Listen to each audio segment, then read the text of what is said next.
Hello everyone, thanks for tuning to today's first video, the 8th Autumn 2020 update for today's first video. It's going to be quite a big one as well. I've got a lot of years to go through with this. We're going to be looking at July, England and Wales precipitation, July, England and Wales rainfall, and comparing it to past years that had a similar England and Wales rainfall in July for 2020, and the autumns that followed those years. We've got a lot of years to go through with this, funnily enough, so it's going to be one of those more extended updates. I'll get on it for you very shortly. Just say we are coming to the end of the autumn updates now. We've only got a couple more to do. I think we've only got one more to do probably next week, and then after that we release the forecast actually. So yeah, we are pretty much at the end of the journey to the autumn. Now, just one more to do next week, which would be kind of like an ENSO special, I suppose. And then that's pretty much it for the autumn updates. There is one more season of a roundup to do as well on the last Saturday of this month. But yeah, I'll get on that for you very shortly. Just to say that coming up later on today, we're going to have GavsWeatherVids Study Roundup. And then we're going to be live streaming from 6 o'clock. And in live stream, we're going to talk about the risk of thunderstorms, of course. And also, we're going to have a look at the Beijing Climate Centre for the winter of 2020-21. Yes, I've got news about the Beijing Climate Centre for winter 2020-21. All will be revealed after 6 o'clock. Right then, big thank you to our good friend Richard Traw for the Autumn Updates GIF, as always, and a big thank you as well to Terry Scully, who has helped a lot with this update. It can be a long update, as always, with the long range stuff, so if you can't watch it all and go, the video is going to be placed on the Autumn Updates page. I'm going to try to get that done for you this evening. If not this evening, it will be tomorrow morning. Okay then, so let's get on with it then. So we're going to, as I say, this is going to be like a July England and Wales precipitation special. So this is how England and Wales rainfall looks, going all the way back to 1766 from UK Met Office. So we scroll down through the years and the decades, centuries. We come down to the very latest year, 2020. There it is, just there. And we see that 2020, July 2020, comes out with an England-Wales precipitation of 69.3 millimetres for July's England and Wales precipitation. So what we're going to have to look at is July's with a England and Wales rainfall range of 65 to 75 millimetres. That is 650 to 750 millimetres. And the autumns that followed that rainfall range is 65 to 75 millimetres. And my word, there is a lot of them. So here we go then, the first autumn following a July with an England and Wales rainfall range of 65 to 75 millimetres is the autumn of 1837. And this one has above average heights out to our west and below average heights to our east. It leaves us bringing in the wind from like a northwesterly to slightly northerly direction. So reasonably dry and quite cool with this autumn. Our next autumn is 1838. The autumn of 1838 has above average heights to the north within the northern latitude. Got a blocking signal to the north with below average heights to the south. So this is a colder and more blocked type autumn in 1838 and could well be bringing in winds from an easterly or northeasterly direction. The next autumn following a July England and Wales precipitation range of 65 to 75 millimetres is the autumn of 1842. This one, again, with lots of above average heights to the northwest, around Greenland ice, and below average heights to our south southeast. Winds again are going to be doing something like that with the flow and with the jet stream too. Cool and unsettled with that one. Next up, we've got 1843. This is a rather drier autumn with above average heights tend to be extending down from the north, below average heights to our east and south. It's a drier but also potentially quite cold autumn with winds tending to be from a north or northeasterly direction. Our next autumn is going to be 1844. This one has below average heights to our south and above average heights blocking to the north. It could lead to bringing in the winds from an easterly direction, so this could be quite a coldish sort of autumn again, and maybe if it's late on anyway, with wind shear potential for more southern parts of the country. I've got another one from the 800s. This is 1852 with above average heights very strongly blocking towards Greenland. Got a very, very strong northern blocking signal up towards Greenland, with below average heights across the north and the west of Europe. That leads to us bringing in winds from an east or northeasterly direction. So it could be quite a cold and wintry autumn, that one. Potentially very cold, with a high pressure within the north latitudes forcing cold air down into northern and western parts of Europe. The next autumn is 1854 with below average heights to the east and above average heights out to the west. Winds are in from a northerly direction. So this autumn again looks quite chilly, it looks quite cold, particularly so for more eastern parts of the country. Maybe with a little bit of modification though from off the Atlantic with that one. Then we have 1857, and this one has a big area of above average heights sitting to our north, with below average heights tending to be down to the south. And again, winds are coming in from an easterly direction in this autumn. So again, it looks like it could be another pretty cold autumn. Bit of a change with this. This is 1859 with deep low pressure coming in from off the Atlantic. A very, very deep area of low pressure. Winds are in from the west. So that just looks like a rather wet but mild autumn in 1859. Next we have 1860, this one with below average heights to our southeast, above average heights out to the northwest. Again, there is a bit of wind shear potential with this one, with winds tend to be in from an east or northeasterly direction. We've got 1862 showing up next. So many from the 1800s, quite amazing this, with below average heights again to our south, above average heights to our northeast. Probably less cold with this autumn, less wind shear potential. Low pressure is coming in from the northwest. Probably more a sort of Atlantic-driven type weather in 1862. Then we've got 1866 with the above average heights through the country from the north to the southwest, below average heights in the middle of the Atlantic and also to our east and southeast. The Flamborough is going something a little bit like that, and so it's a dry autumn in 1866 and probably a relatively mild autumn as well. Quite a long run then through to 1892. We have quite a long run to 1892, which is the next time we have a July with an England and Wales rainfall of 65-75 millimetres. This one looks a milder, wetter autumn with below average heights covering most of Western Europe in the autumn of 1892. So this is a very wet autumn and probably quite a mildish autumn as well.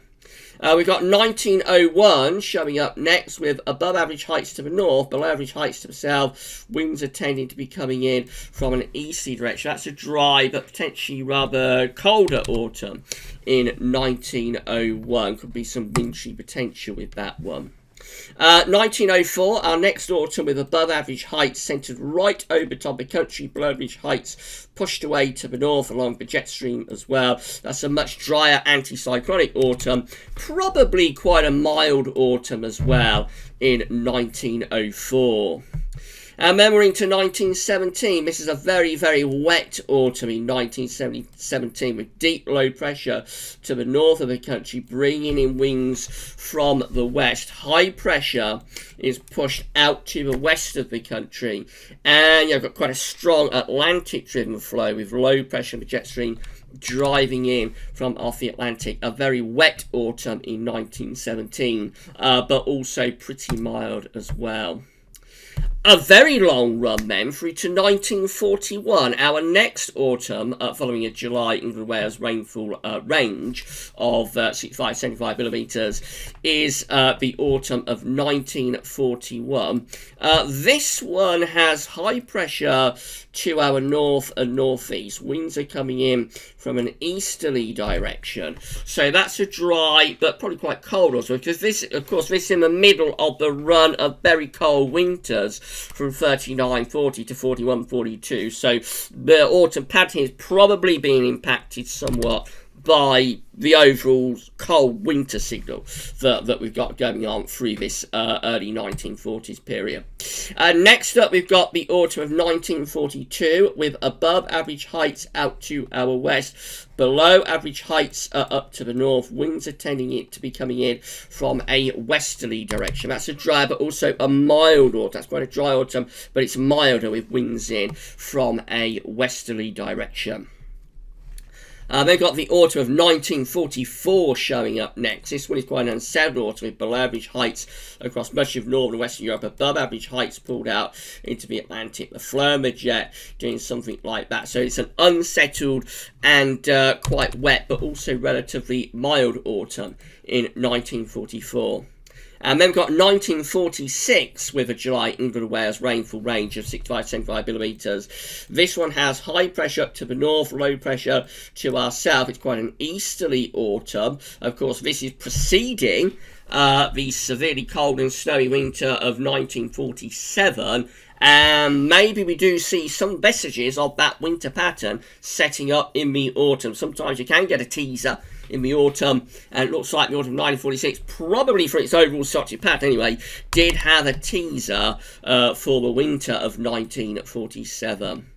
Autumn 1947 also showing up, so loads from the 1940s, none from the 1920s or 1930s. How strange is that? Yes, we've got 1947 showing up next. This is a dry and mild autumn. High pressure in control again, but the position has changed. This time the high pressure is sitting over to the south of the country. We're into like a mild westerly type flow. And then we've got the autumn of 1959, and this one has been showing up a lot in our analogues updates this season. I expect this to be one of the leading analogue years, but it does follow a very dry and warm extended summer, which of course we haven't really had. We haven't really had that for this summer, so there is that difference. But anyway, the autumn of 1959, as we keep saying week by week as it keeps cropping up, is a very warm autumn, extended summer, begins in March, doesn't end until like late October. Most of September, October 1959 is dry and warm, but November of 1959 is more unsettled. And we've got 1961. The autumn of 1961 is quite a wet autumn with below average heights again across much of Western Europe. So it looks quite a mild, quite a wet autumn in 1961. 1966 comes up next. This has been showing up a lot in our analogue year as well. It's a very wet autumn with low pressure in the north, and the west of Europe has big rainfalls through the autumn of 1966. And of course it does have that dreadful Aberfan disaster where there was a landslip on top of a school at the end of October in 1966. 1967 is next. This is a very wet but also mild autumn with low pressure over and to the north of the country, bringing the jet stream through like that. It's a mild and wet autumn in 1967. And another one from the 1960s, 1969. This is a more anticyclonic autumn with high pressure tending to be ridging in from the Atlantic into Western Europe. Low pressure is pushing northwards. Jet stream is pushing northwards as well. So yeah, it's pretty dry autumn in 1969, but also quite Atlantic driven with westerlies, and so it's dry but mild and more unsettled further north with winds generally from westerly direction. Autumn 1970 has low pressure to our north and high pressure to our south. It's another pretty mild, slightly more unsettled autumn in 1970, but it is a mild one. 1974 is very wet. This is a very wet autumn, and it's the last wet season until the autumn of 1976, really. But that one has deep low pressure over the UK and much of northern and western Europe as well. After that, we're into the drought years. And then we've got the autumn of 1987, which have been shown up quite a lot, interestingly, in our analogues year. So another pretty big gap, actually, from 74 to 87. This one, again, it's Atlantic-driven, low-pressure dominated. And also, of course, it does contain the October storm on the night of the 15th, 16th of October, 1987. Tremendous storm. Batters much of southern England and does bring a lot of disruption with it as well. The autumn of 1991 has low pressure to our north and extending through the western side of Europe. High pressure is pulled out into the middle of the Atlantic. Again, it's quite a mild but also pretty wet autumn in 1991. Autumn 2001 looks like this, with the above average heights to the west of the country. And so this is a drier, a rather strange autumn. So it has quite a coolish September. It has a record-breakingly warm and quite wet October. And then it has a relatively dry but quite coldish November. So all the months through that autumn are significantly different from one another. Overall, it does have high pressure out to our west, so you would look at it and think it's quite a cool autumn. But of course, it does also contain the warmest October on record, or one of them anyway. Autumn 2004 is similar to some degree, with above average heights again overall dominating the weather, but it does contain a very wet, but this time just mild October, not particularly warm in October 2004, but it is very wet. On either side, September 2004 is dry and warm, and November 2004 is relatively dry and quite mild as well. The autumn of 2005 is our next, with high pressure over and to the east of the country. Lower pressure is up to the north. Winds are a little bit more southerly southeasterly. This is a very warm autumn until like middle of November. So September, October 2005 are exceptionally warm months. First half of November is very warm as well. And then we flip into something much, much colder in the second half of November 2005. And it has northerly winds and it does have snow as well in the second half of November 2005, but the rest of the autumn is really mild. Then we've got 2010 showing up. So, of course, this is the autumn preceding the December to remember, and it does follow a July with an England and Wales rainfall range of 65 to 75 millimetres. This one, again, has a lot of high pressure blocking up towards Greenland, and it has low pressure across western parts of Europe. It leaves us bringing in the wind from a north to northeasterly direction. It's a cold signal for this autumn. So, September of 2010 is mixed with near normal temperatures and some rain at times. Up the time in September 2010, it was actually one of the cooler Septembers that we'd had for a little while. October 2010 is dry and quite cold. November 2010 starts mild and wet and then flips into the December to remember and becomes bitterly cold, severely cold, with deep snow as well. We've got the autumn of 2011 showing up next. This one has high pressure sitting to our east, and it has low pressure out to the west. And this is a very mild, it's still quite a dryish autumn. This one is much milder, wind direction totally different to 2010. In 2011, winds are in from the south and southwest. That's a dry but also very mild autumn. And then lastly, the last autumn we have is actually last autumn. It's the autumn of 2019. 2019 follows July, England, Wales, rainfall range of 65, excuse me, 65 to 75 millimetres. And this one very, very nearly becomes a properly cold autumn, actually. It does have some chilly weather in there, but it's not remembered as a really cold autumn. But it's got the trough of low pressure over the top of the UK. It does have quite a considerable amount of northern blocking as well up towards Greenland. The one thing that's wrong is that it has quite a strong ridge down towards like the Azores and to west of Spain and Portugal. So that just manages to keep wind flow kind of westerly a lot of the time. Nevertheless, it is quite a chilly autumn, especially so in November, which is a cold, wet and miserable sort of month.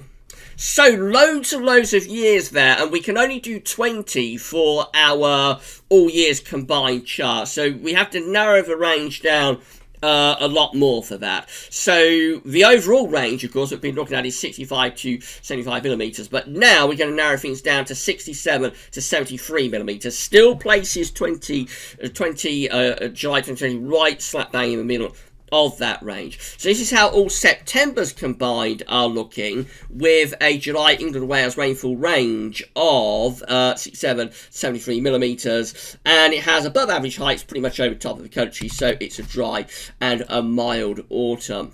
Rather different for all Octobers combined, which looks much more unsettled, has low pressure across the west of Europe, high pressure is up to the north. It's a much more unsettled autumn, and winds are tending to be coming from an east or northeast direction. That's a wetter month, I should say. That's a wetter month for the all Octobers combined, but also rather on the cold side potentially, perhaps. And November could have some cold potential as well. This is how all Novembers combined are looking, following a July England and Wales rainfall range of 67, 73 millimeters. This time we have low pressure over and to the west of the country, high pressure is pulled out into the North Atlantic. Again, it looks quite unsettled, and winds could well be coming in from a north or northeasterly direction. Putting all of the autumns themselves together, this is how all autumns combined are looking, following a July England and Wales rainfall range of 67, 73 millimeters. So it favours lower pressure to the west, southwest of Europe, higher pressure to the north.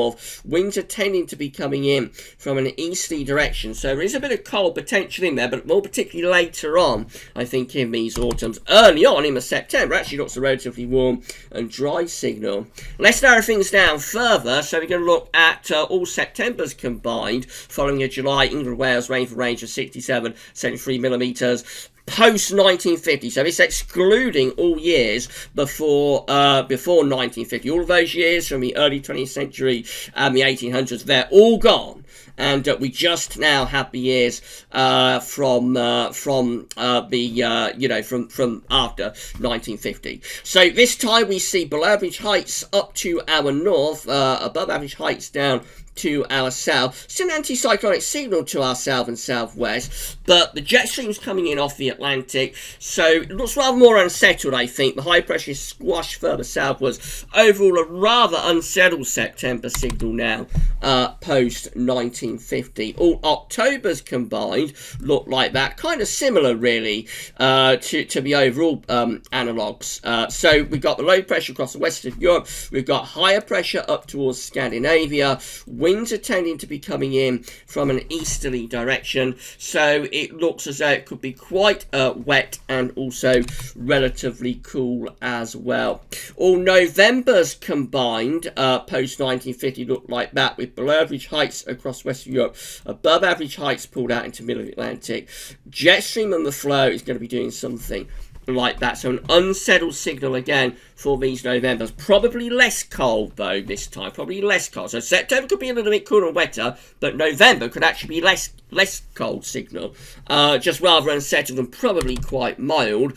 Maybe some cold potential in there. I mean, we've got November 2010, for example, in the package. So there could be some cold potential.